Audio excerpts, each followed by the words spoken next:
An Incident at Misión de la Rosa by Paul Martin Bauer. What do you see, Reynaldo? Waves of heat rolled out from the sagebush and scrub cactus. Nothing, abuelita. The old woman stepped up to the first rung of the ladder. Don't come to the roof, Grandma. Please. Don't worry. Reynaldo could see the cloud of dust half an hour before the old people could nod and point. Yes, we see it now. Reynaldo's eyes gave Misión de la Rosa enough time that its residents could retreat into the stony foothills before the bandidos rode in and pillaged the shops and houses and pumped the town well dry, watering their horses. Once, a bandido removed the pump's handle and slung it across his saddle. The bandidos all left. The town's young people began to exile themselves to the slums of Monterrey. No te molestes en reparar la pompa, they said bitterly. Don't bother fixing the pump. We will come back for you, Reynaldo's parents had said. We will come back for you. Reynaldo had been 9. He was now 16. Reynaldo watched every day for bandits. One day, Rosa climbed up the ladder and sat with him. Rosa's parents had left with Reynaldo's. Don't worry, they said. We will come back for you. Reynaldo and Rosa were the only teenagers at Misión de la Rosa. Rosa became enthusiastic easily. She would pull Reynaldo up to his feet and say, "Look, the geese are flying northward." Or, "Look at the clouds, Reynaldo. They look like scale of fish." Reynaldo would pull his hand and say, "Foolish girl." One day, Rosa spread her arms wide and leaned into a cool northern wind. And the wind wrapped Rosa's dress close against her.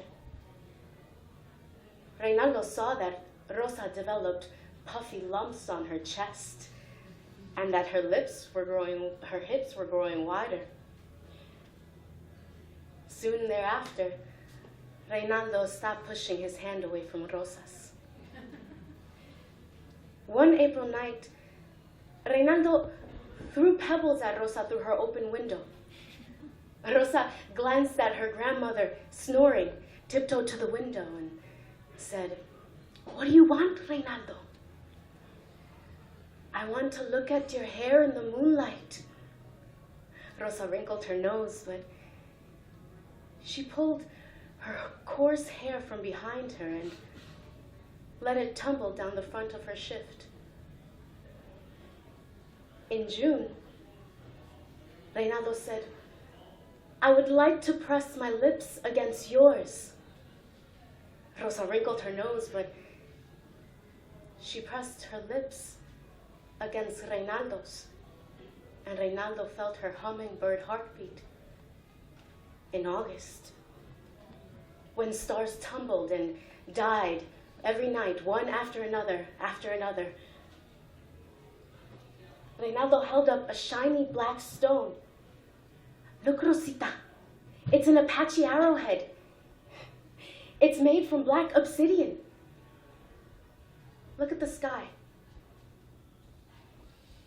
He held the stone next to her eyes. "Look at your eyes. And my stone. Look how they shine back the sky."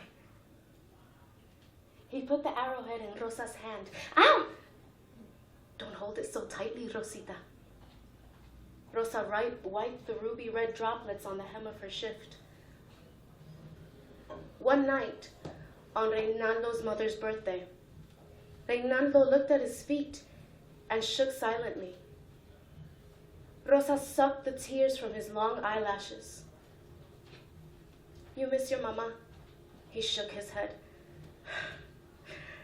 Romantics and little boys, Rosa sighed, make poor liars. They held each other close with only the open window between them. One throbbing hot night, the town pump ran dry. Reynaldo and Rosa went to go fetch water up the creek. Look at the moon, boyfriend.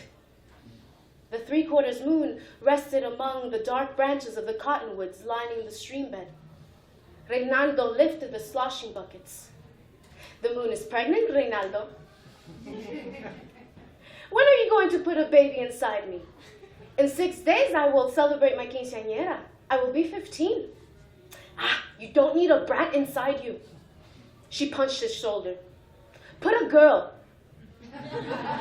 Boys are cruel and boring.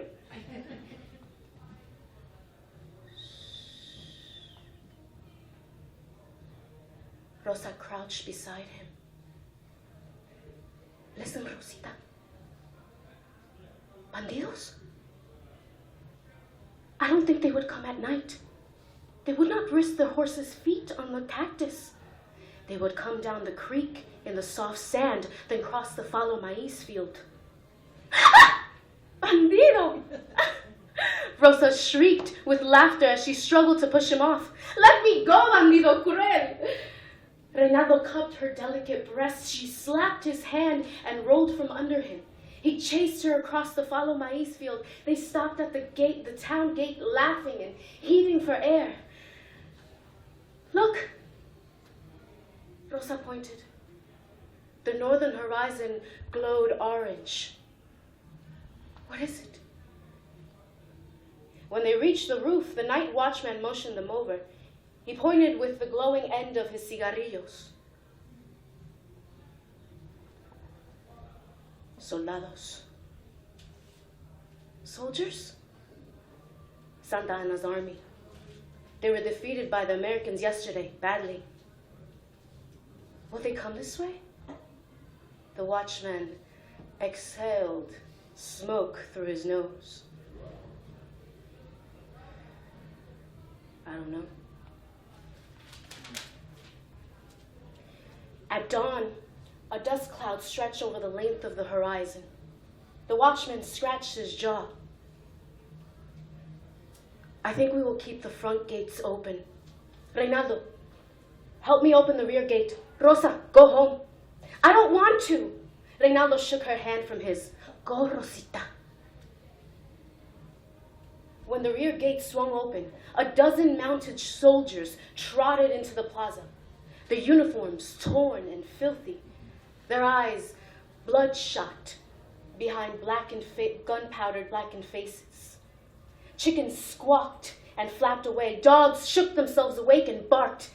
Faces appeared in windows and doorways. Go home, niño, hurry. Reynaldo walked quickly. He felt the soldier's eyes in his back. Run, little roadrunner, run! A soldier shouted. The others laughed. Reynaldo closed the door and peered out of the window. A tall soldier rose in his stirrups and took in the anxious faces around him. Ciudadanos! Citizens.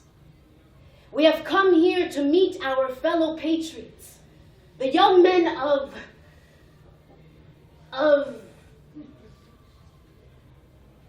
what is this wretched town called? This is Misión de la Rosa, the watchman said calmly. Citizens of Misión Dolorosa, citizens of sad mission. We are here to escort your patriotic young men to greet General Antonio de Padua, María Severiano López, Santa Ana y Pérez del Ladrón. The soldiers dismounted and began banging on the doors surrounding the plaza. If a door did not open quickly, a soldier kicked it until its hinges broke. Run, Reynaldo. Abuelita shoved Reynaldo toward the back of the tiny apartment. Reynaldo snatched out a gown, an outgrown shirt, and trousers from the old dresser and ran out the back door. Rosa's eyes were wide when Reynaldo climbed in the window. Stay inside. You too, Abuela. How did the soldiers get here? Up the creek across the maize field. The Abuela wrung her fingers. Will they hurt my Rosita? Rosa, give me the arrowhead. Reynaldo pulled Rosa's hair back and hacked at it with a sharp stone. Ay! What are you doing? Taking a boy. Rosa trembled as Reynaldo kicked the fallen hair under the bed. He held out an outgrown clothes and turned away. Put them on. When he turned back, Rosa was a thin boy with a delicate face. Rosa snatched the arrowhead. I will cut the throat of any soldier that tries to molest me.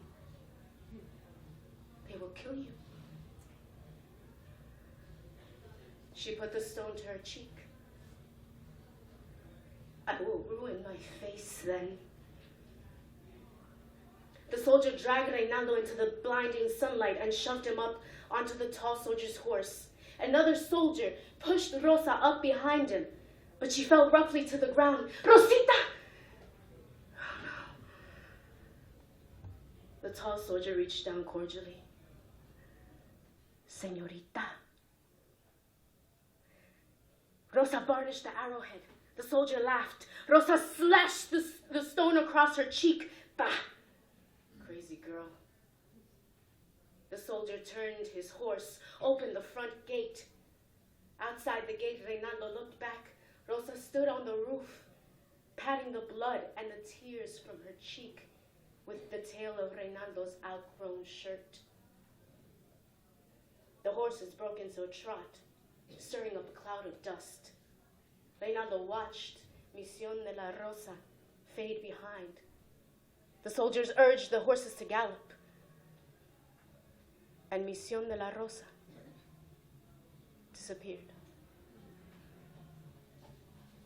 Thank you.